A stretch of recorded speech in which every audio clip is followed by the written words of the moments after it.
Welcome, everybody, to the Nooner. I'm Dave LaMont. Thank you for being here on Friday, ahead of a sports weekend that's going to feature NBA, NHL, Major League Baseball, and a lot more bickering about COVID-19 and college sports. But today's not the day for that. There really isn't a whole lot new. A couple of more of the smaller conferences have postponed fall sports. And other than football, it shouldn't be difficult, I hope, to reschedule things like golf, volleyball that have been affected by all of this. But we'll save that for another day.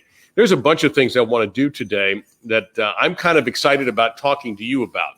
And first things first, I do want to thank all of you who wrote a happy birthday note to my wife yesterday. We had a nice birthday and for her. And I really appreciate all of that. And many of you don't even know her, but you're kind enough to take a moment to write happy birthday. That is very much appreciated. So thank you for doing that.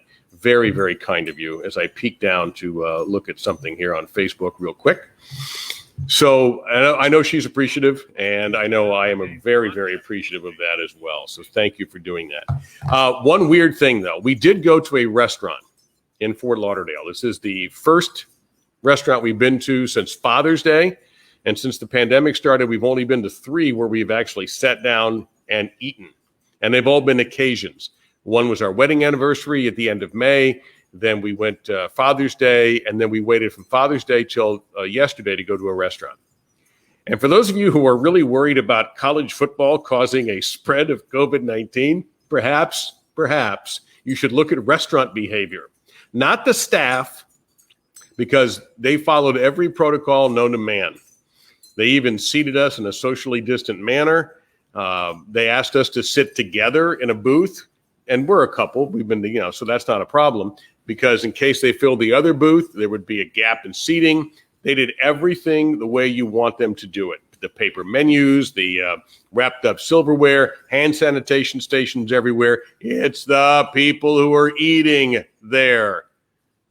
Now, I understand. I don't expect you to have a mask on when you're eating or drinking. But we're sitting there, and we happen to sit in the back so we could see a lot of the restaurant. I won't mention it. It's a nice place. We saw one table in particular, and it was one of those tables where one couple gets there, and all of a sudden, other couples join them. Handshakes, hugs, no masks. They walked in with a mask because you have to where I live. But as soon as they saw their buddy, off go the mask, half bro hugs. Women were shaking hands with women, and then they sit down. And then apparently there was another table that knew this group of 6, and a couple guys get up and they put their arms on the shoulder. How you doing? Shake hands. No mask while they're speaking. They're this close to each other. Ay, ay, ay. So there you have it. Maybe it isn't college football that's the danger. Maybe it's people who think they're above it all. All right, let's get to it, because a story that popped up this morning that I certainly was not prepared to talk about, but I'm really happy I get this chance. Chris Forster is not a name that's going to ring a bell like that for you. Unless I tell you that in 2017, he was a Miami Dolphins assistant coach. Now a few of you are starting to wake up to this. And I put this story on my page earlier, and I tweeted it out as well. Chris Forster in 2017 had such a bad cocaine addiction that he was videotaped in his office on the phone talking to a woman, let's just say not about passing formations and blocking, and doing cocaine before going into a meeting. That's an addiction. When you don't care what's around you and you don't care about anything but what's on that table, that is an addiction. Well, naturally, the video goes crazy. He is widely mocked. He loses his job, which he should have. And you kind of forget about the guy. Well, it turns out 2 people didn't forget about him. That was Kyle Shanahan and John Lynch in San Francisco, who knew him from previous incarnations of staffs. And they went and helped him. So Chris Forster went through a 30-day and a 60-day rehab. And the Niners put him on the payroll as a consultant.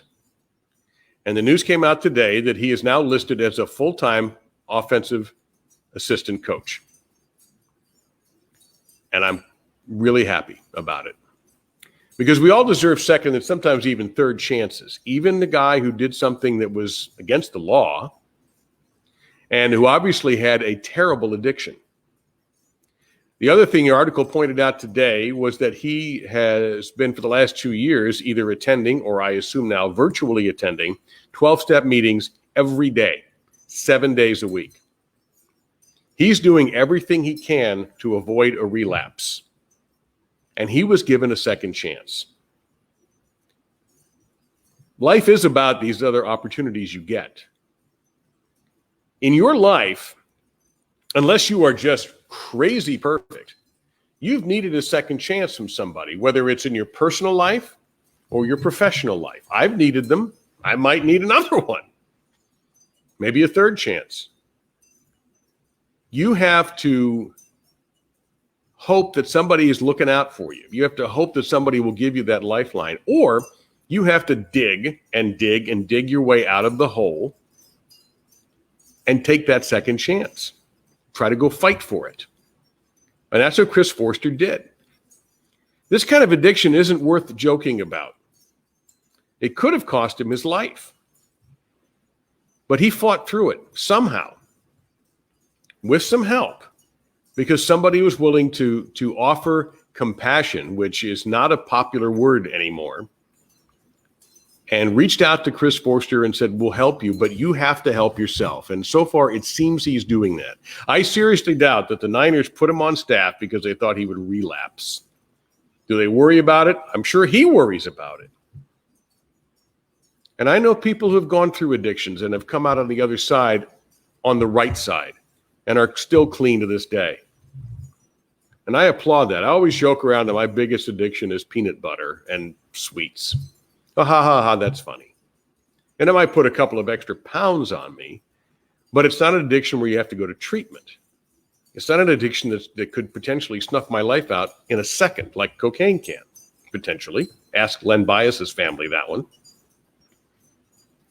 So I applaud the 49ers, and I applaud Chris Forster for fighting to get out of this. And yeah, it's a tenuous position. It's a tenuous position. I'm hoping that he doesn't relapse. You should be too. Because wherever Chris Forster goes, there's going to be some tool that's going to remind him on maybe social media, because that is the ultimate cesspool for some people anyway.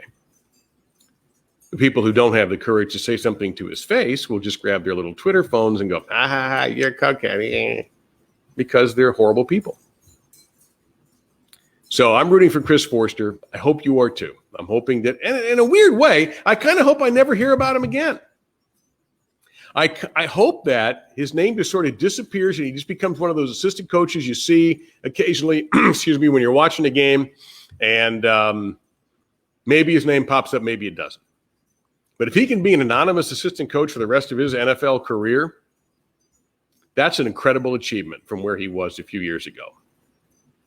So that's my thoughts on Chris Forster. Just to back up a little bit, Karen Rickard, who's a former colleague of mine, points out about the restaurant that everybody takes off the mask the moment they sit down. Actually, we didn't. But Karen, you're right. I didn't see anybody who first sat down. We were there certainly over an hour, who left their mask on until their cocktail or their bread or whatever, glass of wine, whatever is going on, arrived. In fact, there was a guy at the table of two couples, and the guy had his mask below his nose. Please. We're not going to have a big conversation about that, but come on. But I almost feel like John Oliver today. My main story is going to be about, and the thing I really was going to talk about almost the whole show, but I don't have to do that now, is college football and coaching changes and the upset, the tumult that causes. They're often necessary for a variety of reasons. Usually, let's face it, losing too many games. So let's talk about two programs in particular. One, for many Floridians, has a particularly strong ring to it. That's Florida State. The other, which, unless you're living in the mountain time, Colorado State, two coaches coming in from other places. Steve Adazio at Colorado State came from Boston College, where they were And Mike Norvell leaving Memphis, where he was very successful, for Florida State, which is desperate after they've had several blah seasons, as Jimbo Fisher kind of ran out of gas and Willie Taggart never got off the ground. Well, 2 times now in the Norvell era, there have been social media complaints, one about race, and Norvell seemingly smoothed that out with his players. And then most recently about medical treatment and COVID-19. So I guess we are stuck talking about this stuff for a little bit today. Colorado State is under an investigation by an independent firm. The president of the university stopped the program in its tracks after conflicting reports came out about A, whether the program was indeed following the protocols necessary, and B, about possible race remarks, negative race remarks, and verbal abuse. I don't know who's right here, and we're going to let the Colorado State investigation play itself out. That's only fair. So let's go through the process of what happens when coaches get changed. Because there's great change involved here. It's not just the head coach. I just spent a few minutes talking about assistant coaches. Generally, the head coach, and I'm only going to talk about football here, all right? So, although, come to think of it, basketball, I do have some experience with that, and I will explain. Head coach will bring in his assistants. Sometimes 4, 5, 6 new coaches come in. There might be a holdover from the old staff. Maybe there's a guy who's really good at recruiting in a certain area, and they don't want to lose that area, so they keep him. But you're going to get a new strength coach. You're going to get new graduate assistants. You're going to get a whole new philosophy. The strength coach is going to change the way you've worked out. The head coach might have an offense, or he brings in a coordinator who has an offense that they haven't recruited the players for. Look at what happened with Rich Rodriguez at Michigan, one of the dumbest hires of all time. Not because the guy can't coach, but they brought in a coach with a certain style offense with no player ready to play that offense. And he just melted down in Ann Arbor because he should have never left West Virginia in the first place. I digress. So what's going to happen? Well, you're meeting now with people who, unless you're a freshman, did not recruit you. Or maybe they recruited you to their old school, but you didn't sign with them. It didn't click. And recruiting, most of the time, comes down to the relationship between player and coach. But most of the time, not most of the time, hell, all the time, the bulk of the recruiting isn't handled by the head coach. It's handled by an assistant coach who is either the position coach for that player, the coordinator, or a guy who has an area that he's coaching. All right? Very important. So now here comes all these new faces. And say you're a senior, and say you were loyal to those old guys, and you're going to miss them. Yeah, you were 5-7 for a couple of years, and maybe you blew a game that would have got you a bowl, whatever. But your loyalty might lie with those coaches. That's why some guys just transfer right out. But you're going to stick it out. Well, the strength coach is different. You were doing things one way, and now here comes this guy with whatever his style is. And most strength coaches, honestly, are loud. Not all of them, but they're loud. And you don't like him. He's loud. You don't like the way you're working out. You got used to the way you're working. They're changing things left and right. They're trying to change, this expression, but it's going to fit here, the culture. That's an expression I would like to bury someday, by the way. Change the culture. Sit this one out. Anyway, this is all new to you, and sometimes you don't like it. And you might push back. You might not give your best effort. Or you might start talking crap about them to the younger players and say, hey, you know what? These guys don't know what they're doing. Or that coach yelled at me. The other coach never yelled at me very much. Hey, a reminder, coaches do get upset with players. My view on that is if you're teaching them something of how to get to be a better football player, then that's fine. Name calling doesn't fly like it used to. and just outright screaming at a kid because you're screaming at him and not getting to your point, I don't think is coaching. Teaching is coaching. But there's problems. There's going to be a natural disconnect. Because most of the time, the new coach is there. Why? Because the other coach wasn't getting it done. I remember speaking to a head coach who was taking over, and I said, "How's it going?" He said, "Well, if we were any good, I wouldn't be here." The smartest thing I've ever heard. He's right. He wouldn't have gotten the job if the other guy was winning. You have a situation like at UCF with Scott Frost, who left for Nebraska, which hasn't been getting good in a while and still isn't very good, and left a good program behind for Josh Heupel, who's done a very nice job keeping UCF as a winning program. But normally you don't have that luxury. So there's going to be ruffled feathers. There's going to be people who don't like you, the coach. This happens in basketball, smaller scale, because you only have 4 total coaches usually, and you have a head coach and 3 assistants.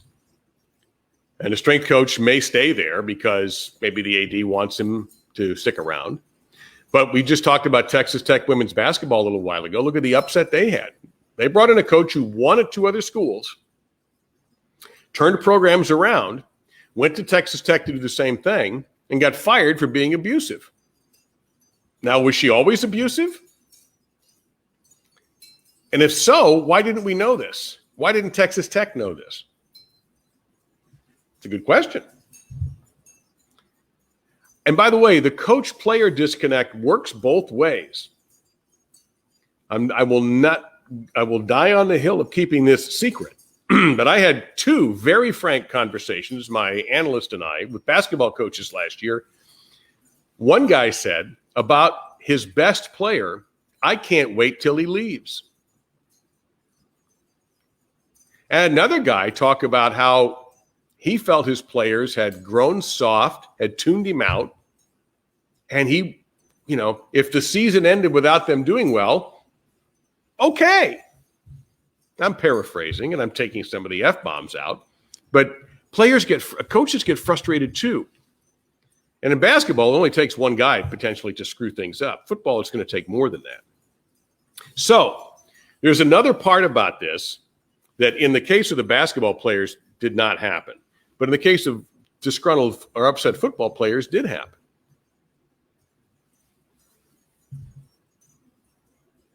Twitter, Instagram. What's to stop a player from going in if he's upset, grabbing his phone and tweeting something negative about the program if he's unhappy? Nothing. So now, if you land the first punch, that's the punch most people are going to believe. There is the old expression, what is it now about making it? You only get one chance to make a first impression. And in the way we process media now, it's that first headline that everyone's going to read. Trouble at Florida State. Trouble at Colorado State. And that's what you're going to believe. Hopefully you take at least a minute to read the story and get some more context, a word I'm not tired of using. But a lot of times you don't. And so you believe that everything is screwed up under Mike Norvell and that everything is screwed up under Steve Adagio or some of these other places. Well, they might be. But here's the weird part in both places, especially with the medical protocols at Colorado State. Another side comes in and says, whoa, so-and-so, that's not right. The coaches are wearing masks in Fort Collins. The coaches are following the health protocols. They're not telling us to hide any positive tests. At Florida State, I'm going to open up on my computer here, the Tallahassee Democrat. Look at the headlines I have here. August 13th, DJ Matthews announced positive test for COVID-19. He's a Florida State wide receiver, so hopefully he's not seriously ill. Players back FSU safety protocol. FSU wide receiver, FSU neglecting to respond to health issues. Norvell defends FSU protocols, culture of transparency amidst COVID concerns. That's 4 stories. They're all a little bit different, giving you different points of view. Now, the fair thing to do is to read them all. And if you feel like you got to make a judgment, then you make your judgment. And that's my whole point. Are these just disgruntled guys who are unhappy with the coaching change and are having a hard time adjusting to the coaching staff? Or do they have a point? But what happens when a group of other guys come in and say, you're wrong? It is and coaches have problems with players too. We hear it. We have candid conversations with coaches sometimes, and a lot of this stuff goes off the record.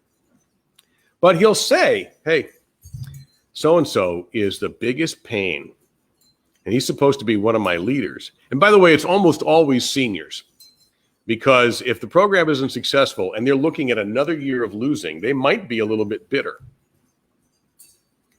And they might think, well, this is just great. I'm going to be playing for a program that's going to stink, and then maybe this new coach will come in, and in 3 years they're competing for a conference title, and what am I going to get out of it? So there's a lot more than just the headlines, and I wanted to give you that perspective of what coaches and players, and this is just the surface. I'm sure if you were able to dig deeper, you could find a lot more that's a lot more complicated. Because relationships with players and head coaches sometimes are not nearly as important as with players and assistant coaches. Let's say you're a running back. Well, where's your meeting room going to be? You're going to be in the running back meeting room. And that's the guys you're going to spend. Yeah, the head coach is going to be in, maybe the head coach is an offensive specialist, and he's going to spend more time coaching the offense than the defense. So you might spend more time with that head coach, but it's the strength coach whom you see all the time. It's the trainers, the athletic trainers whom you see all the time, and your assistant coach who, when the season starts, you're spending a lot of time with. It's the assistant coach who's going to be responsible for you.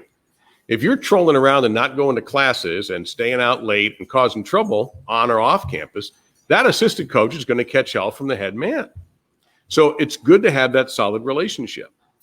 And maybe that's the problem. Maybe assistants aren't working out because they're new. They're different. They're going to be either more intense or they're going to be less intense. And your drills are different. And the way you do things are different. Now, right now, nobody's hitting. So a lot of the intensity has been dialed back.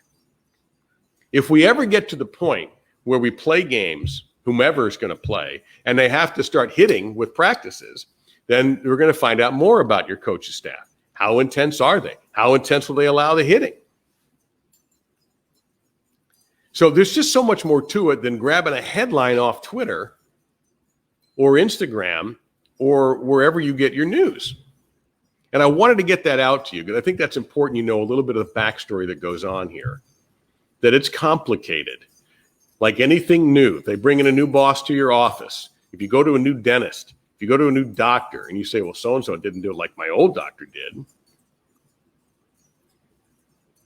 Sometimes change is great and you adapt to it immediately, but we're mostly as Americans frightened of change. I have problems with it. If something is really new for me, yeah, I get a little, hey, what's that? So it's normal. So I just wanted to run that over with you all about kind of the dynamic that goes on past the headlines and urge you, if you have the time, and it doesn't take long, to go past headlines. Don't just read that and react.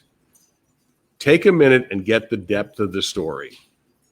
I think that's important, not just in sports, but especially now we're in this election, and there are people who throw fake stories out there that are bots, and then you look and you go, oh, that's not true. Or even worse, people who fall for satire sites. Holy smokes, have I seen those? That if you took 30 seconds, I'll give you one example. I'm not going to call the guy out by name because that would be mean. And this is kind of a cute one, not a serious one, not an election one. So about a week ago on Facebook, I noticed somebody writes, surviving Rush members will have DJ Khaled perform in concert with them in August. Now, for those of you who may not be aware, Rush, three-man rock band, their drummer Neil Peart passed away in January. Rush has never performed without Neil Peart behind the kit since he joined the band. Yes, I know they had another drummer, but I said since he joined the band. Even when Neil took time off to deal with family tragedies, they stayed off the road. They didn't record. They didn't do anything. So I thought, well, this is complete crap, but I'm an idiot. So I clicked on the link. And it said that DJ Khaled would be beatboxing Neil Peart's parts. Well, of course, that's ridiculous on 5,000 levels. And yet, there's 20 comments from people, no, this is horrible. And they weren't joking. So I finally went, hit the person up who put it out there. I said, did you read the story? No. It's a satire site. It's fake. Oh, I guess I got fooled. Now, that's not a serious story. But how many times do we get fooled by stuff that might be more serious? This stuff is fairly serious. To the people involved, look at that Colorado State program. They're suspended. The university president put them on double secret probation, which is a funny Animal House reference, but it isn't funny to the coaches or the players or their alumni or their fans or the university. We don't know what's going to happen with that investigation. Jobs could be lost. So that hopefully is a little bit of a peek behind the drapes. Just a few things and some people that I admire and respect are coming in. My buddy Phil points out very accurately the newspapers don't have the resources to do the journalism to get to the bottom to a lot of these stories. And he's right. I just picked up our Friday paper from the driveway, and it's about that thick. Sports sections now are merged with like the business section. So you're absolutely right. Paul, another dear friend of mine, says people believe what they want to be their truth. And they're not interested in facts anymore. And that is also true.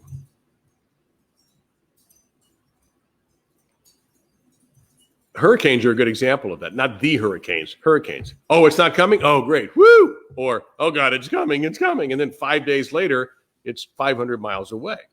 You want to believe it's not coming, or maybe you want to believe it is coming for some strange reason. So excellent points from my two friends there who understand where I'm coming from on that and have some experience in dealing with college sports. All right, let's save the English language, shall we? I'm going to effort over the weekend to get a guest who's a very sharp guy. Him, on the odd chance he'll catch this show, I'm going to message him privately. I'd like to talk about the potential for unionization in college sports. Fairly serious topic. I'm not against it. But someone's going to have to walk me through how on earth you're going to do this. So I'm going to work on that for Monday's Nooner. All right. Here's some words that we're not getting right. So let's go through a few that I wrote down today. I wasn't aware of the first one. Have you told people that you feel nauseous? I have. Well, you know what nauseous really means? It means to cause nausea. If you're not feeling well, you're nauseated. Number one. And that's such an awkward word to even say nauseous. You just say, my stomach's upset or I'm sick to my stomach, whatever. You go with that. This is another one we've heard of rice-a-roni, but there's no such thing as vice versa. It's vice versa. It's not one or the other. Vice versa is not vice versa. It's not vice versa. It's vice versa. I think I didn't make any sense there, but since when is that required? Let's not go with whole nother anymore, ever again. Oh, that's a whole nother problem down at that house. No, another is much better, or whole other, much better. And finally, and I didn't think about this one until I looked at it and thought about it, I could care less. So does that mean you care how much? That much? That much? 10%? 20%? How about I couldn't care less, which means you just don't care. Not bad. All right, that's it. Appreciate you watching as always. Please subscribe. Where is that darn thing? On YouTube, right there. That's an index finger. I'm not being dirty. And over here, see, there we go. You've got the Twitter and the Instagram. And please, YouTube's that's a freebie. And again, I really appreciate all the kind remarks directed to my wife yesterday. And I know she's very flattered and very appreciative of that as well. So until Monday at noon, I'm Dave LaMont. Have a fantastic and safe weekend. wear your masks. And at least if you're going to go to a restaurant, wait for the food to arrive to take the thing off. Thank you, and I'll see you Monday.